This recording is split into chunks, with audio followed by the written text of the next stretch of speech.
All right, excellent. Good morning, everyone. ASM Human Origins learners and other public audience members. My name is Jenny Heyman, and I'm an instructional designer here at Arizona State University and the lead instructional designer for Global Freshman Academy. It's my great pleasure to introduce this morning Professor Don Johanson, and I just want to show, I'm going to show you a little Twitter hashtag in our @GlobalFreshman. Twitter. How's it doing? Is it? There we go. This is very high tech. But if anyone wants to join us on Twitter, Professor Johanson has received a lot of questions from the students in the course, so he's just going to walk through those questions with you this morning. So, welcome, Professor Johanson, and let's get started. Thank you. Good morning to you. Maybe some of our listeners are in a place where it's evening or nighttime. First of all, I want to welcome everyone to this session and to tell you how impressed I am with a number of your questions. Certainly very knowledgeable students out there who are taking a keen interest in this course on human origins. And naturally, in the short time we have together, I'm not going to be able to answer all of the questions on here, but I know that there are a number of them that are shared by quite a number of students.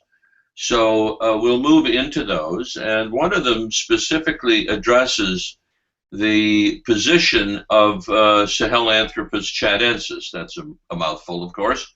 The discovery of this cranium, and there is some associated bits of lower jaw or mandible from North Central Africa, from the country of Chad, a difficult place to work. The French have had a presence in that part of Africa for quite a long time, and earlier work back in probably the 60s really didn't turn up very much. But my colleague Michel Brunet, who is now at the Collège de France in Paris, had a team out there and recovered part of a skull, the cranium, without the associated lower jaw. And on the basis of faunal dating, in other words, associations with other vertebrates that have been dated by potassium argon or argon dating in other parts of Africa, this site is thought to be 6 to 7 million years old. The specimen itself, as you may remember, I didn't go into it in great detail. The other thing I wanted to point out is that this is an introductory course, and some of the questions that students have asked would be more appropriate in a more advanced course, but we'll try to get into a little more detail for those of you who are interested, such as the skull from Chad. It has a fairly flat face, a fairly vertical face.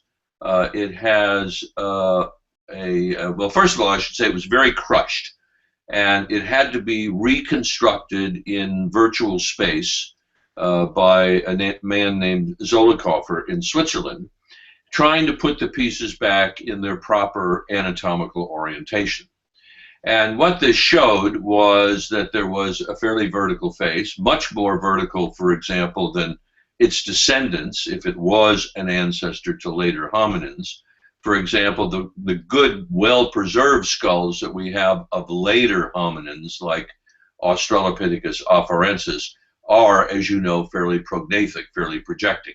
So this is actually a more advanced state in a much more ancient ancestor, which is somewhat enigmatic. And also, in the occipital region, initially, before it was reconstructed, it was pointed out that the nuchal plane at the back of the cranium, I'll get a cranium here, let me see if I can find one. Here we go. This is a reconstruction of afarensis, that this nuchal plane was facing much more downwards rather than backwards. This is, as you may recognize, but this is a reconstruction of Lucy's species based on a number of specimens before we had more complete skulls. And it has a very projecting face, a very prognathic face, unlike Sahelanthropus, which has a much more vertical face, which is kind of strange. And it has in the reconstruction a nuchal plane, which is this plane right here, that looks more ape-like than it did in the heavily crushed individual. The other key point about it was that the upper canine does not show the sort of honing complex that we see in classical apes. The tip is slightly worn. Normally in apes, the tip is not worn unless the tip had been broken off, for example, which this could have happened. And also, it has very strong brow ridges, very projecting brows, which, as you can see in Australopithecus, these brows are not as projecting as they would be as they are in Sahelanthropus. So Sahelanthropus possesses, interestingly, an amalgam of features, some that point towards it being a hominin, some that point towards it being an ape. It is thought to have walked upright because of the positioning and orientation of the foramen magnum, but we see that same position in some modern apes, particularly bonobos. So I think in many ways the jury is still out as to whether or not it is an early hominin or an ancestor to apes. Now, that would be interesting and important itself. If this was an individual, a species that was ancestral to the African apes, we might with this begin to look at what early apes appeared like, because we have virtually no record for the chimpanzees and gorillas in Africa. I hesitate to say what so many of us say as paleoanthropologists, that it would be nice to have a little more information, additional specimens that might help us clarify this. But for the moment, I think that the jury is still out, and there are a group of people like Milford Wolpuff at University of Michigan who think that this was an ancestor probably to the gorillas, and others like Brunet himself, who thinks that this was a hominin ancestor to later hominins. But it has more advanced features in the face, it has more ape-like characters in the brow ridges, and it has an ape-like sort of nuchal plane, as I said. Now, why hasn't there been more evidence found? Partly because Chad is a very difficult place to work in, a very unstable place, and that it is in a very remote place, and I suspect that there will be other teams that will follow up on Brunet's research and help us clarify the position.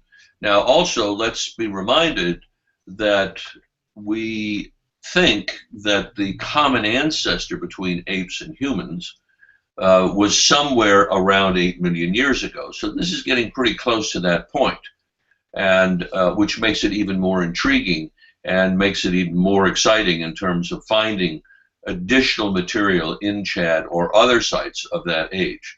So at the moment, it's kind of in suspended animation in terms of whether it's in on the hominin tree or on the ape tree in Africa. Now, one of the other questions that has permeated this list is what do we do with these new discoveries?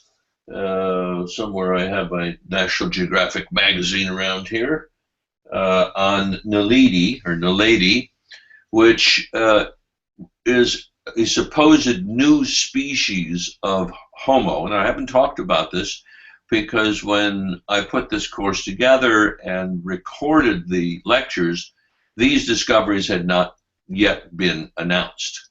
But they have been announced now. They were found by a group by two spelunkers, two cavers in South Africa in the Transvaal region just outside of Johannesburg in a cave. And there are a number of skeletons, some remarkably complete, that are found in a cave And Lee Berger, who is a paleoanthropologist at the University of the Witwatersrand in Johannesburg, was notified of these discoveries. And we know from many other cave sites like Sterkfontein and Swartkrans and Makapanskat and so on, these solution cavities in this limestone, that there are a number of sites that have provided an interesting sample of human ancestor fossils, hominin fossils. And when he was informed of this, he went out to the site, and there were photographs made. It was very difficult to get into the site. He himself was unable to crawl into this very narrow passageway, and if you're claustrophobic like I am at times, you probably wouldn't want to do that either. And had a team of students who agreed to go down and begin to collect these specimens, and they do represent an interesting sample of certainly hominin bones. These are human ancestor-like bones, and fortunately they have parts of the skull preserved. And what's interesting about the skull is that it's very reminiscent of those skulls which are often called Java man or Homo erectus in Java. In June, I was in Indonesia and had occasion to see some of those wonderful original fossils that I'd never seen before in my life. But Homo erectus, I don't think we've gotten there yet in the course, but as you will see or have seen, has a very characteristic shape to its cranium. It has a very interesting nuchal region. It has prominent brow ridges. It has very wide breadth at the base of the skull rather than at the top of the skull, as in our skulls. And it's a very diagnostic anatomy. I've not seen the original fossils, but the illustrations that were published online and in the National Geographic magazine very clearly show that same anatomy. If those crania and those bones were found in Java, I think no one would hesitate putting them into Homo erectus or Java man. Whether Homo erectus in Java is a different species from China is another interesting and intriguing question that paleoanthropologists face. But it had a very small cranial capacity. It had a cranial capacity of under 400, I think, cubic centimeters, but very small. No, around 450, something like that. But that's very small. That's much smaller than the smallest brained Homo erectus in Java or China. And it was placed in a new species, Homo naledi, and I have no doubt that it probably is a new species. I have no argument with that. I think that, as I've said in my lectures, there are probably many species out there in the human fossil record that we're just never going to recognize because they're too fragmentary, and maybe their differences were based on things that are not fossilized, like mating calls or external anatomy or something like that. So I think we'll always underestimate the number of species. But what is really intriguing is that it's so much like Homo erectus from Java. But it was not found in Java.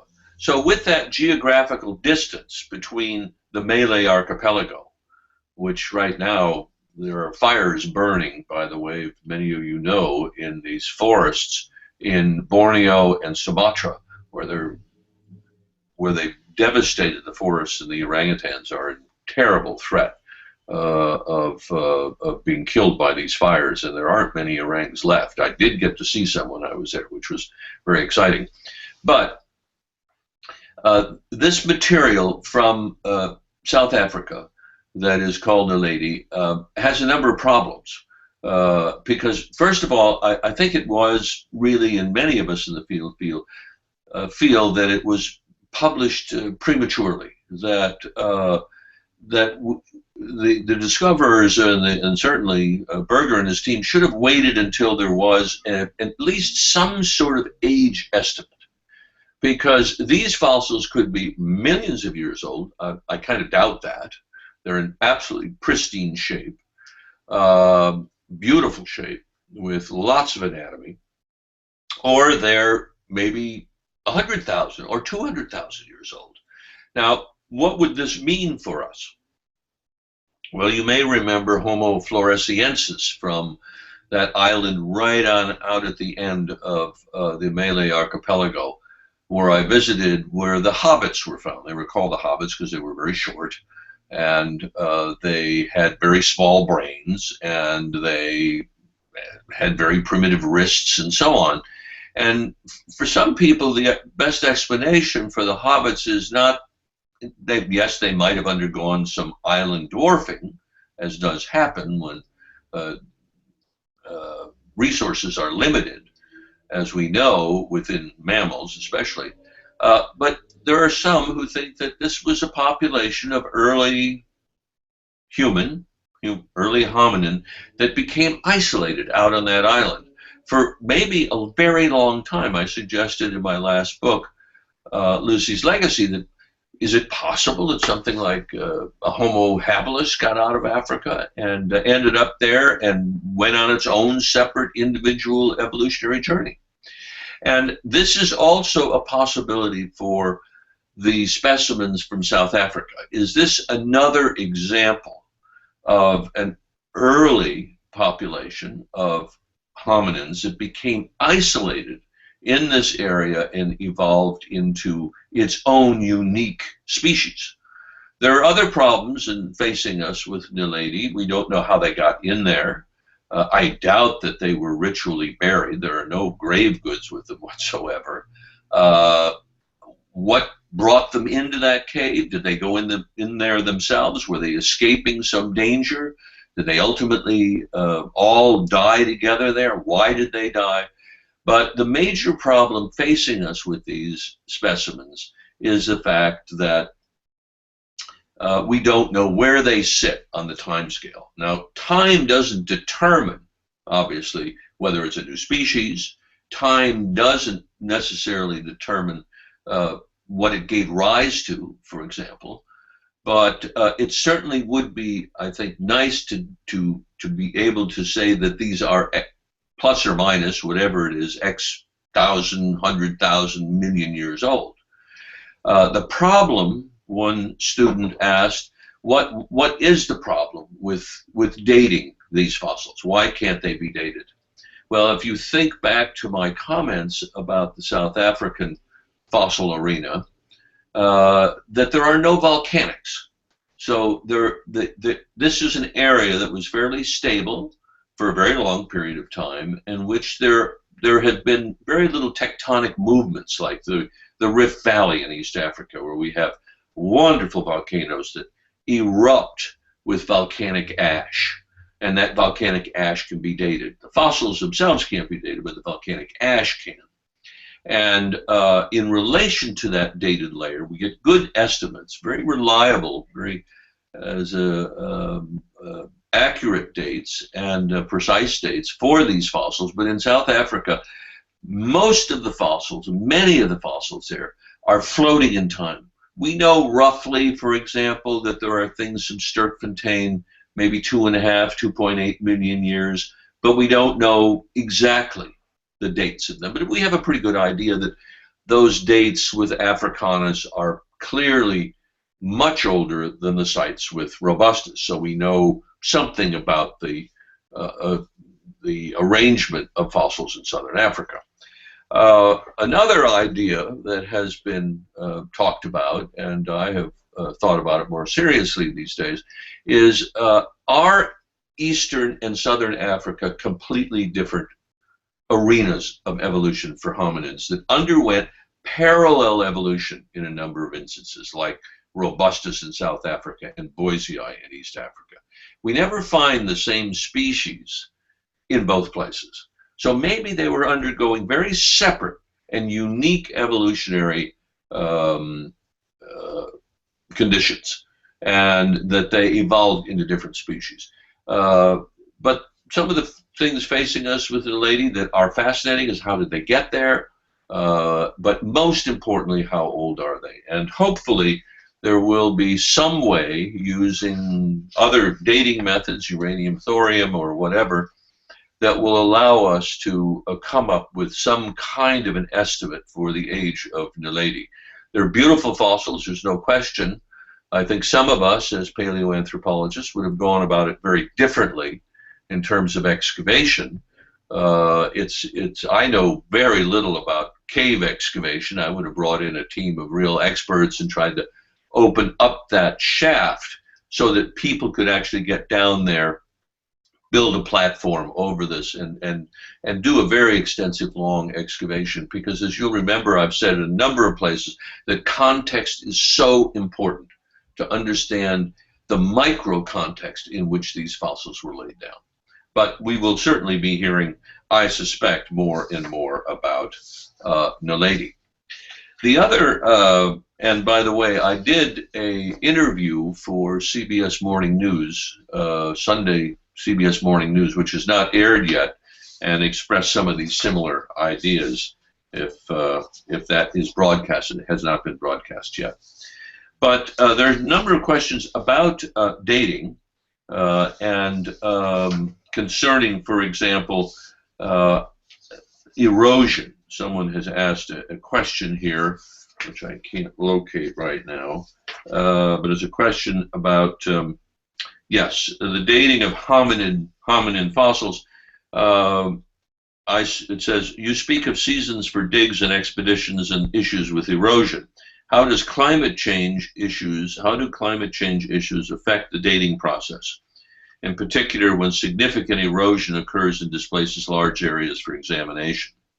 Well, in these sites, if you go back and take a look at something like Olduvai Gorge, there's a picture on my desktop here, or the site of Hadar, where Lucy and the other fossils were found, you will see extensive exposures of volcanic ashes. So that ash can be eroded and eroded and eroded. It doesn't change the age of that ash. So you take samples from its original position, and that never changes, and the age of that never changes. So while fossils like Lucy were collected in 1974, and we really didn't resolve the precise dating of her skeleton and of other fossils, we didn't really develop a unique and a reliable stratigraphy of dates, geochronology at Hadar until the 1990s. Well, there's nothing about the erosion that would have changed that age. There are no chemical changes that would change the age of a volcanic ash. And also, I think implied in this question is, what do we do with fossils that are eroded out and move long distances? Well, most of these fossils are very fragile, and once they're eroded out of these sedimentary horizons, they begin to break up. They begin to weather. They begin to, through mechanical erosion, break up, and they don't travel very far. And if they do, we are very careful to try to understand exactly where it came from. Often there's a little piece of stone matrix that attaches to that allows us to tie it into a clear stratigraphy and make certain that we have a good handle on where that specimen came from. So that's not something that we worry very much about. Well, to shift gears a little bit, someone asked about the Narukatomi boy. That is the beautiful skeleton found west of Lake Turkana. That is one of the most complete specimens of what is sometimes called the African Homo erectus, and tells us a great deal about this young boy. But the question here is, did Homo erectus need to eat a lot of meat to acquire a large body size? Well, I think that large body size was selected for because of moving out into a more open area where a large body size would, of course, be advantageous to warding off predators, for example. But mostly, why Homo erectus, or Homo ergaster as it's called, would probably have eaten some meat is that we find butchered bones with them. They probably weren't hunting, but they were certainly scavenging. And what needed a high protein diet, more than the body size really, although that helped sustain that, was to feed that hungry brain, which was significantly larger. Certainly they were undoubtedly eating a mixed diet of meat and vegetables. But the student who asked this question, who's looked at a course on nutrition, asked if it's possible to achieve a lean, muscular physique without eating meat or bodybuilding supplements. Well, certainly they didn't have bodybuilding supplements back then. The professor, Kirsten, said, I think it's possible. You need to watch your diet carefully, choose the right protein sources. There are many plant foods that are relatively high in protein, one of which is various kinds of beans and soy products and so on. Well, obviously, they didn't have beans. They didn't have soy products back 1.8 million years ago. And the suggestion is that these guys are now beginning to add a significant high energy resource, which we all believe was scavenged meat, bone marrow, which other animals and hominins would have had a hard time getting out of the bones. Hyenas can't get into that part. These are very nutritious parts of the body, or parts of the skeleton. So I think that it's more reasonable to accept on the basis of butchered bones, on the basis of stone tools, on the basis of just looking at nutrition from various food sources, that Erectus was not really probably hunting like later hominins, but was certainly taking advantage of scavenged meat or carcasses where they were able to drive off the primary predators. And this was really needed and terribly important for nourishing what we know is the hungriest organ in our body, is the brain. And we see brain expansion. The other selection for brain expansion, of course. The other thing that we must bear in mind is that with a skeleton like the Narukatomi boy, there is an ability to reconstruct some proportions of the gut system. And it appears that there's a reduction in that part of the gut that would have been processing a lot of vegetation. There's been some interesting work done by a number of scholars suggesting that when there is a shift, the lower gut diminishes in size and so on. So there are a number of avenues that are reasonable to, with which we're very clear or very secure in concluding that they were eating some level of meat, while maybe not out there hunting. Well, a very good question, by the way, is what can we learn from chimps? And how can we use what we learned from chimps to reconstruct the behavior, sociality, or appearance of creatures in the past? And particularly as the student asks about the common ancestor of chimps and humans. Well, we've followed some of those features, like the Dryopithecus pattern that was undoubtedly present in the common ancestor. Perhaps the common ancestor was also able to make or use very rudimentary tools like termiting sticks, leaves to soak up moisture out of the crotch of a tree or whatever.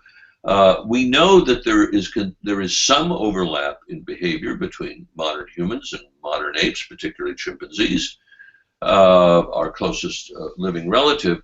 So I think we can get an idea that in the common ancestor there were features that were some of which were inherited by modern chimps as well as us. Now, chimps are not impoverished humans, of course, because we're not descended from chimpanzees. But clearly, there is a propensity for manipulation. There's a propensity to use naturally occurring rocks, for example. Maybe that was in the common ancestor. So there are some insights into the common ancestor and some insights into the early behavior of creatures like Lucy, for example. I reconstructed her termiting in a television series I did. But we have to be very careful not to anthropomorphize these chimpanzees as impoverished sorts of human ancestors, or impoverished humans, I should say.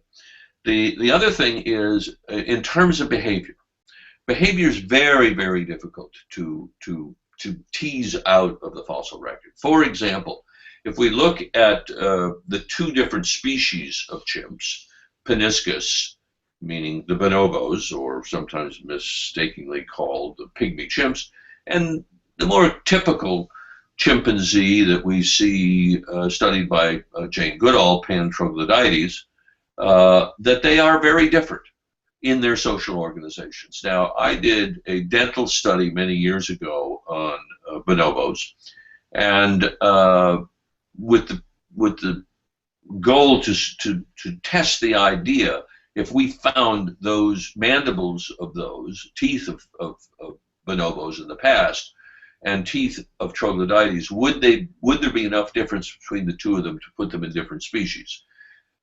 Yes, because it's outside the range of variation of the species troglodytes today. So we would recognize it as being sufficiently different.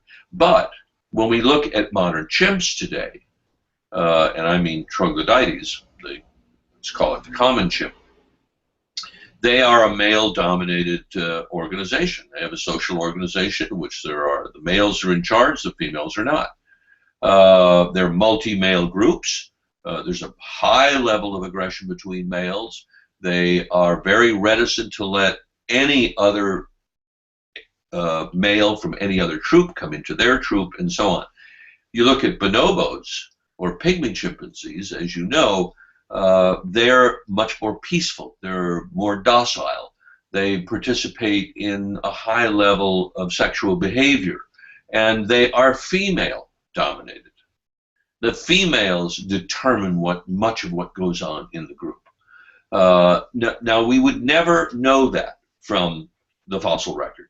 So that is an area in which we, as paleoanthropologists, primatologists particularly, are very careful in terms of trying to interpret the behavior of some of these ancient Australopithecines. For instance, with Afarensis, we know that males were much larger, females significantly smaller, probably because females gave birth and had a lot of other nutritional requirements that males didn't.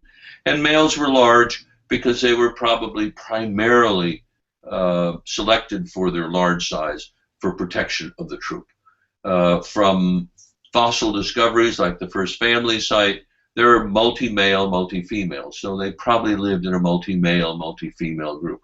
What kind of social organization, what sort of hierarchy, how they interacted with one another, we will probably, unfortunately, never know. Someone asked about, are there more than 35,000 genes in the human genome? I have no idea.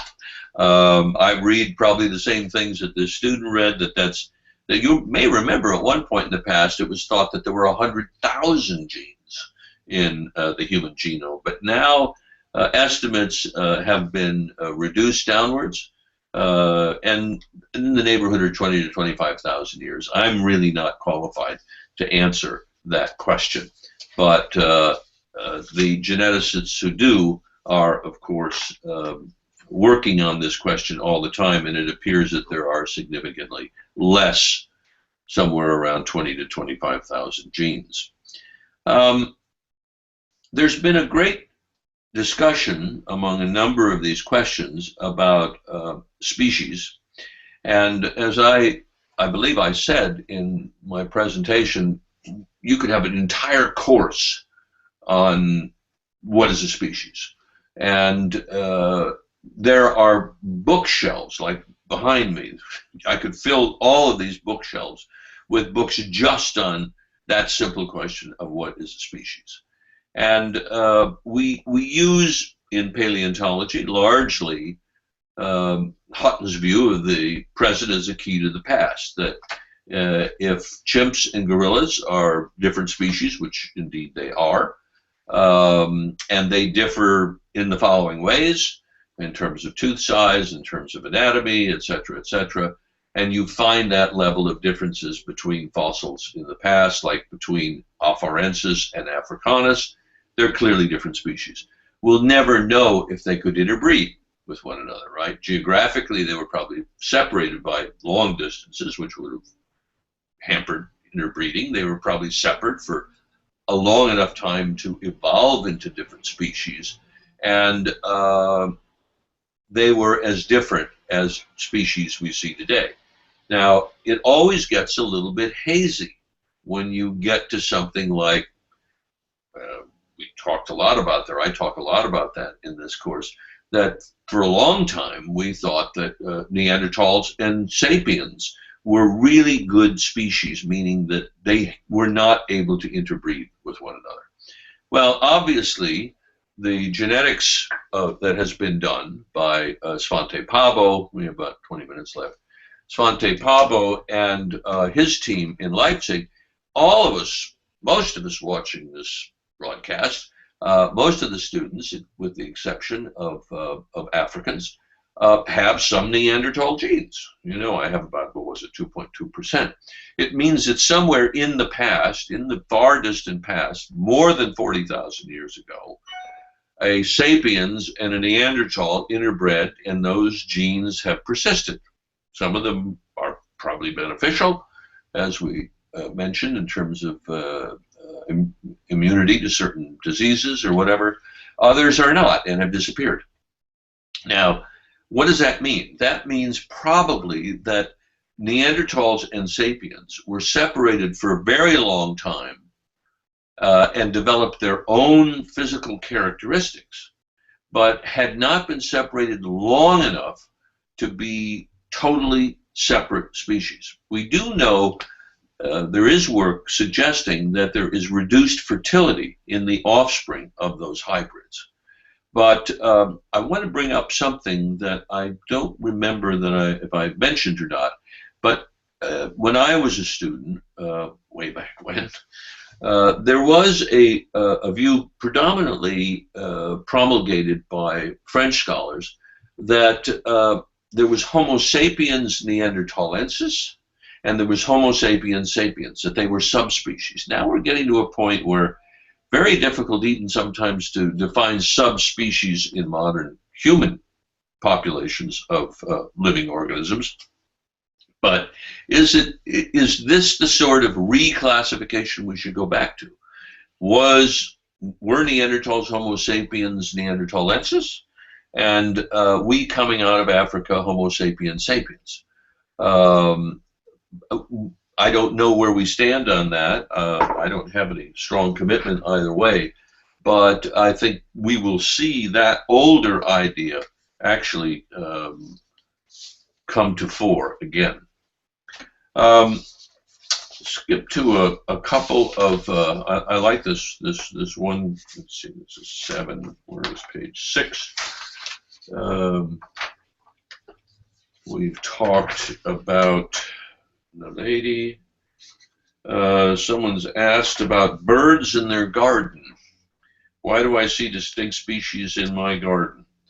It's a kind of an interesting, very interesting question from Stuart, and I would defer to Cornell University, where the Department of Zoology, there is an ornithologist there, and you can write in questions such as this one, and they will give you much more complete information on birds than I can. I'm somewhat of a birder myself. You can't avoid that when you're in Africa with the splendid diversity of birds that you encounter when you're driving around. But if you go to the Cornell University website and look under ornithology, I think that would be a very appropriate place for you to pose that question.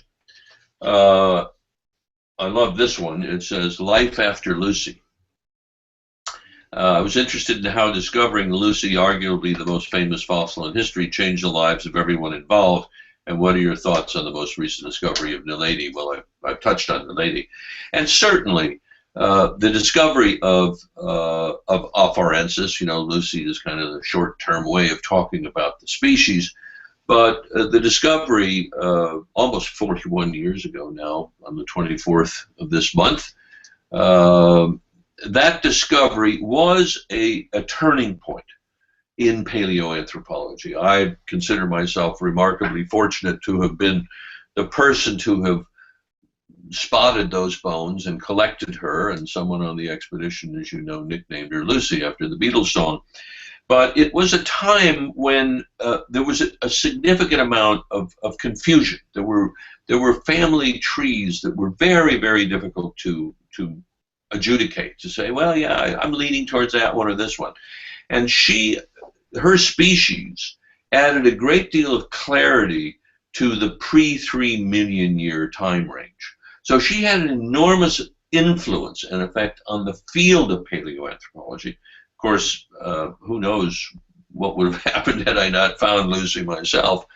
But it was a pivotal moment in my life. It's what defined me as a paleoanthropologist. And it's also very interesting in that it was a time when, and paleoanthropology, if you look at it, is a very young science. Dart's discovery, he didn't really discover it, but his publication of the Tong baby, Africanus, in 1925, was the first time people kind of seriously looked at Africa as a potential source of early humans, as Darwin and others had predicted. And then the Second World War intervened. The Leakeys at Olduvai in '59 found Zinjanthropus, but it's often said they've been going there since 1931. Yes, but not very often. It really wasn't until post-war, until the 50s, that they began looking more regularly. It was the time when argon dating developed, and we could tell actually how old these fossils were. So Lucy's discovery came sort of at the right time.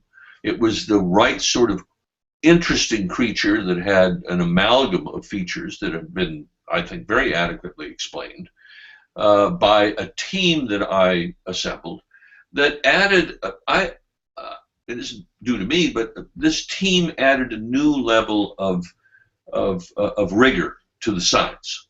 And new methods were developed, particularly an intense concentration on biomechanics when it came to locomotion by Owen Lovejoy at Kent State University.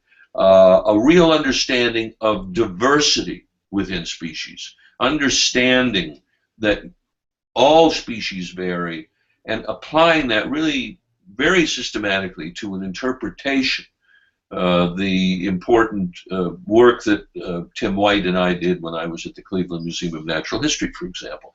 An intense concentration on the biomechanics and the anatomy of the skull with people like Yoel Rack and Bill Kimball, who's also here in Arizona State University.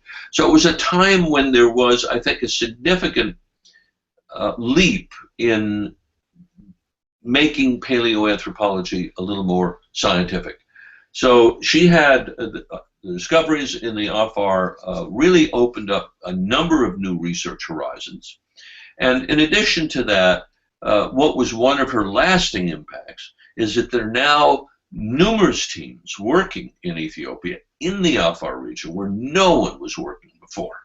And I'm very proud to say that a number of our Ethiopian colleagues who I've introduced to you, I think, in this course are of Ethiopian origin. Right? They're Ethiopian colleagues who were born and raised in Ethiopia, who became interested largely because of these discoveries in the Afar, and now have their own successful teams like Johannes Haile Selassie and Zerai Seged, who found the 3.3 million-year-old baby, and so on. So that she's had a profound effect on the field. She has, I think, interested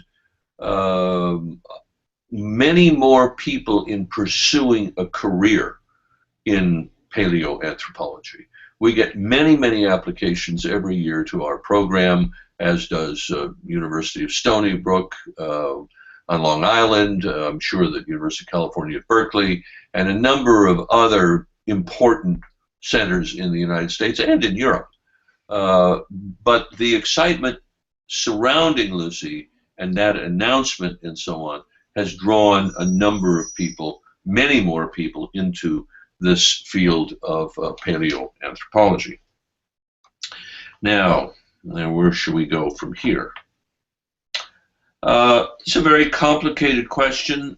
Comes from Jivan, who lives in India, in southern India, a place I've not visited, but I understand is absolutely beautiful along the coast.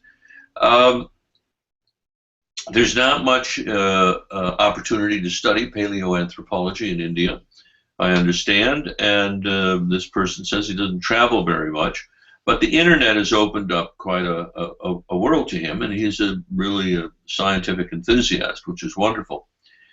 And his question really is, do I get lots of pushback from people who question the idea of evolution, and particularly the idea that humans did not evolve, that humans were a unique, divinely created creature. And yes, and it's unfortunate, particularly in the United States, supposedly one of the more progressive countries in the world, that there is such a large number of people who are unwilling to accept this evidence. There's even a presidential candidate, as you know, in the United States who does not accept evolution as a way of explaining all of the natural life on this planet. And I find it disappointing because I think that after all these years of so many scholars, scientists, etc., working on the idea of evolution, that there's no question that evolution is the single best explanation. I often say, and I was asked once by this presidential candidate at a dinner as to whether or not, I explained what I did, and he said, well, you don't really believe that, do you? I was quite shocked when Mr. Carson asked me that. And I said, well, I don't, any more than I believe in gravity. And I think I've used that example in class, that this is a naturalistic explanation. And what is unfortunate is that many of the people who do not accept evolution as the best explanation, the best mechanism, the best paradigm in which to understand the diversity of life on this planet, insinuate that we are making these things up. Carson himself has said evolution was invented by the devil so that we would err. And that's unfortunate because there is it seems that there's a reticence to accept science as an explanation. And it's a long time ago, every planet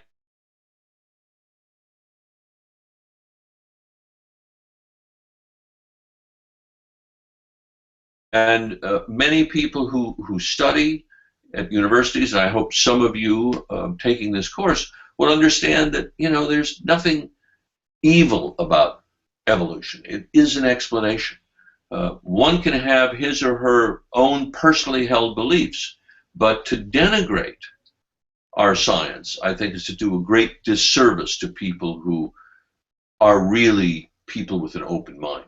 There is a creation museum in Kentucky where they have Lucy on all fours walking as a knuckle walker.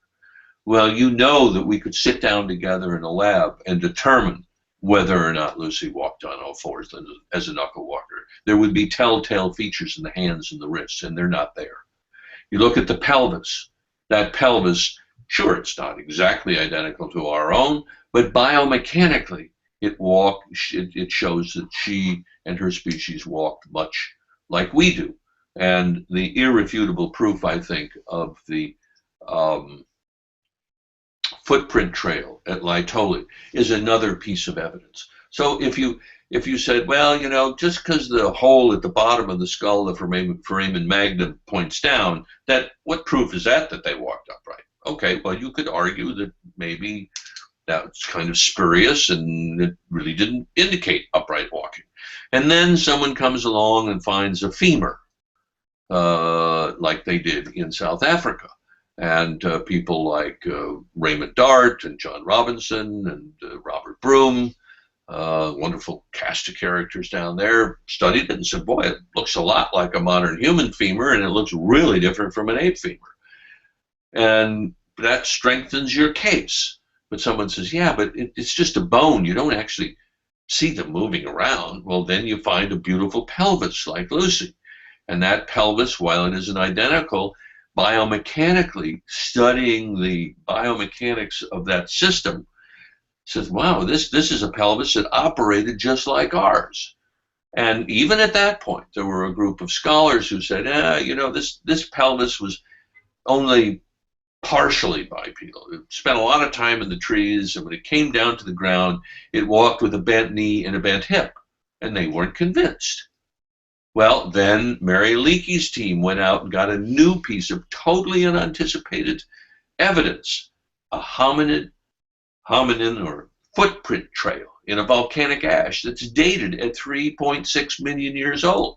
And when you look at one of those footprints, first of all, if you look at the fossils that are found there, they're identical to the ones found at Hadar, and they all belong in Afarensis. And that footprint is the kind of footprint you and I leave on a beach sand. They were still unconvinced.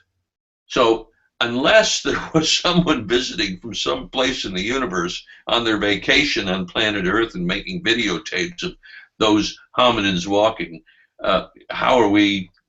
what evidence would it take to convince them? But now the consensus in the field of paleoanthropology is yes, in fact, Australopithecus afarensis was walking upright at 3.6 million years. And the femurs that were found at Auroran, now looking at detailed anatomy, those were upright walking creatures. Gaining certainty with evidence, which is very, very important. And in arguments, it's always important to come up with an example like that and to trace the development of ideas.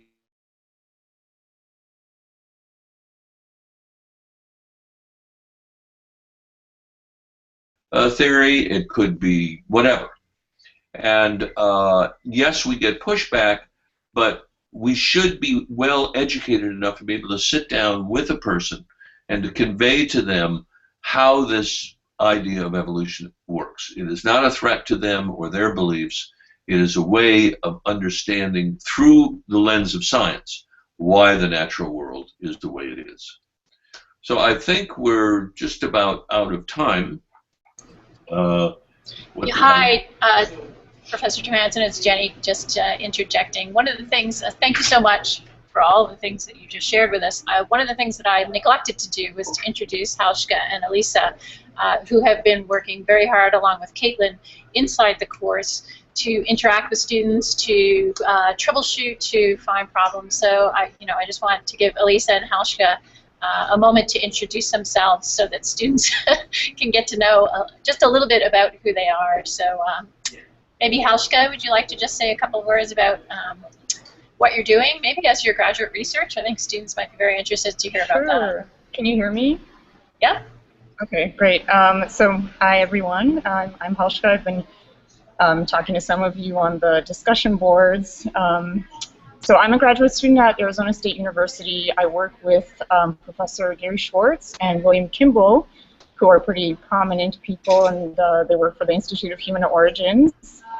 I'm interested in human evolution, of course, but I do my research on dental development. So I look at how teeth develop and how they sort of grow within the chewing complex in different primates, and hoping to extend that research into fossils in the future. So right now I'm actually in the middle of collecting my dissertation data. I'm at a museum right now at Harvard University. You can see a jaw right here that I'm collecting data from right now. So I'm living the science currently as we speak. So I hope you're enjoying the course. I'm certainly enjoying and learning from Professor Johanson as well. And thanks for being patient with us on some of the glitches with the quizzes, etc. We appreciate your patience and understanding. Super, thank you, Halshka. And Elisa, I'm just going to click on you. Can you, yeah, there you go, unmute. Hi everyone, I'm Elisa Ruth. I'm actually a cultural anthropologist. So I am getting a refresher because I had to take a similar class as an undergraduate in anthropology. And so it's just really cool to know that some of the information I learned is still in my head. And I'm just really enjoying seeing all your posts, and I unfortunately can't answer many of the questions that you have about the content in the class. But I just appreciate Halshka, and now we have Caitlin on board, and then Dr. Johanson has done a wonderful job, and then Jenny. So please keep your comments coming on the discussion board and your feedback, and we just look forward to finishing out the course with you. Thanks, Elisa. All right, Professor Johanson, is there anything, any parting thoughts you'd like to leave us with, or upcoming topics that you think we should pay close attention to? No, I just, again, want to salute the students for the wonderful series of questions. We didn't get to all of them. I apologize for that, but we ran out of time. But I wish you continued success in the course. All right, thank you, everyone. Have a wonderful day, and we'll see all you students in the course shell.